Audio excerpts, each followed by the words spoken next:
I just finished the first season of The Last Frontier, and holy moly, did this one feel like a roller coaster built by a team of structural engineers who all quit halfway through and left the blueprints to be finished by a hyperactive toddler with a box of crayons.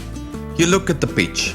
A US marshal in the gorgeous, unforgiving Alaskan wilderness has to hunt down dozens of violent convicts after their prison transport plane crashes, and you think, yes, sign me up for the 90s action thriller renaissance.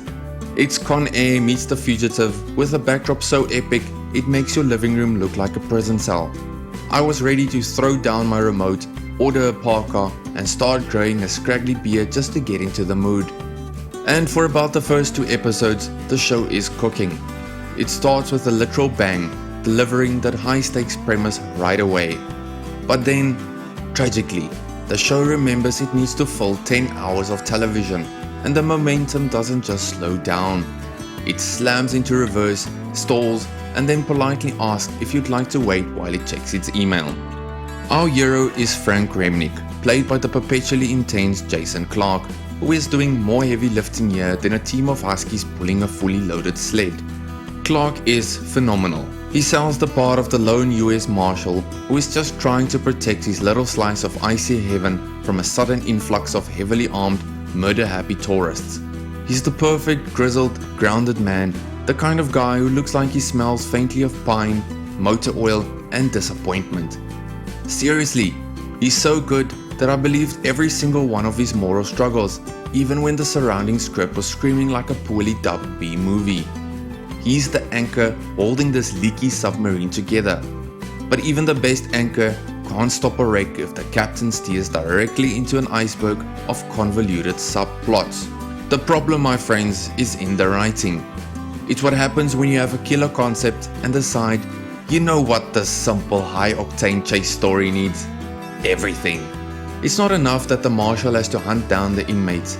Oh no, he must also deal with the CIA, who are after one specific super special mastermind villain.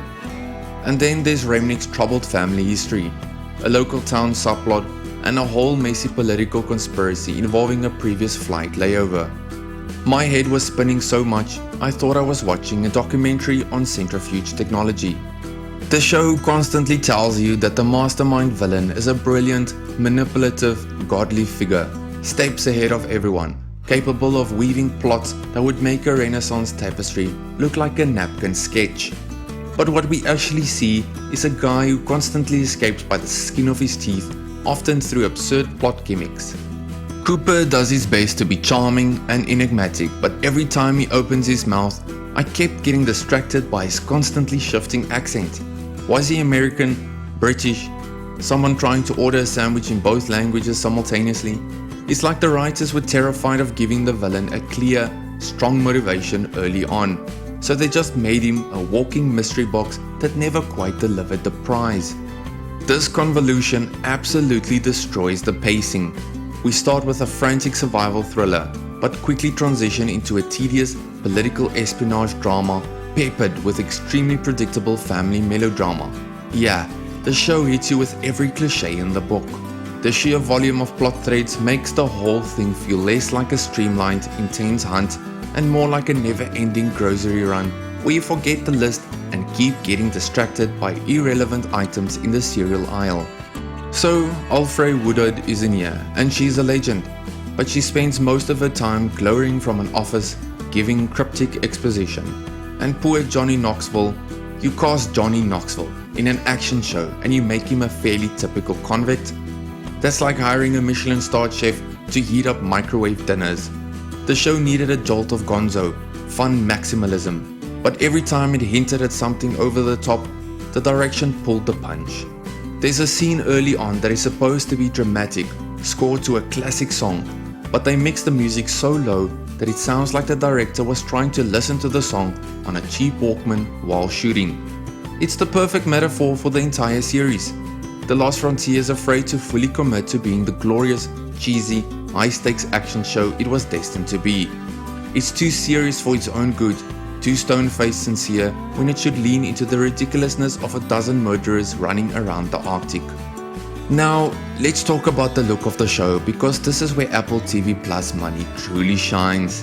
The cinematography of Alaska is the show's undisputed star. Every shot of the landscape is icy eye candy. You genuinely feel the cold radiating from the screen. The production design captures that rough, isolated, no-nonsense aesthetic of a remote town perfectly. The action sequences are varied and interesting purely because of the setting. Snowmobiles, planes, dog sleds. It gives the director fascinating toys to play with. This show looks like $1 million, if only the internal mechanisms of the plot match the stunning exterior. One of the more frustrating aspects of the screenplay is the character dynamic the show tries to force, particularly between Remnick and the CIA liaison, Agent Sidney Schofield, played by Haley Bennett. I'm not saying you can't have a conflict between the gritty local lawman and the slick federal agent, but this felt so clunky and manufactured, like a writer's room checklist item. Remnick, our real man Marshall, spends a baffling amount of time yelling at Schofield and mistrusting her, even when she's objectively doing a competent job. It's a frustrating back and forth that seems designed to establish some kind of territorial, old school man versus new school woman dynamic, and it just makes the dialogue sound preachy and flat. Bennett unfortunately doesn't bring enough presence to Schofield to sell her emotional arc, which becomes a huge issue when the final episodes try desperately to pivot the story around an unforeseen and utterly nonsensical situation. This entire detour in the last 3 episodes officially sends the entire season skidding off the road and into a deep snowbank of boredom. So, here's the bottom line. Is The Last Frontier worthy? No. Not worthy of your full investment.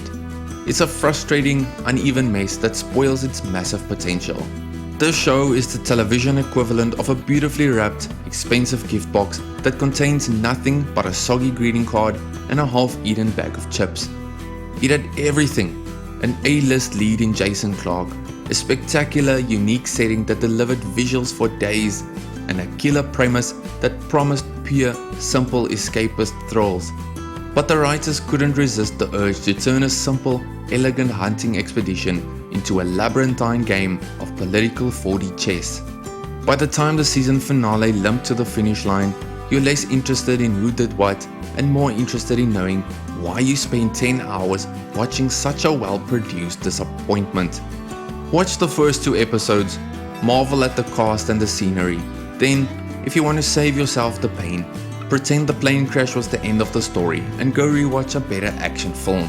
This is a solid skip, unless you're a die-hard Jason Clarke fan willing to endure 1,000 unnecessary side plots just to watch him look convincingly tormented in the snow. Save yourself the journey to this frontier.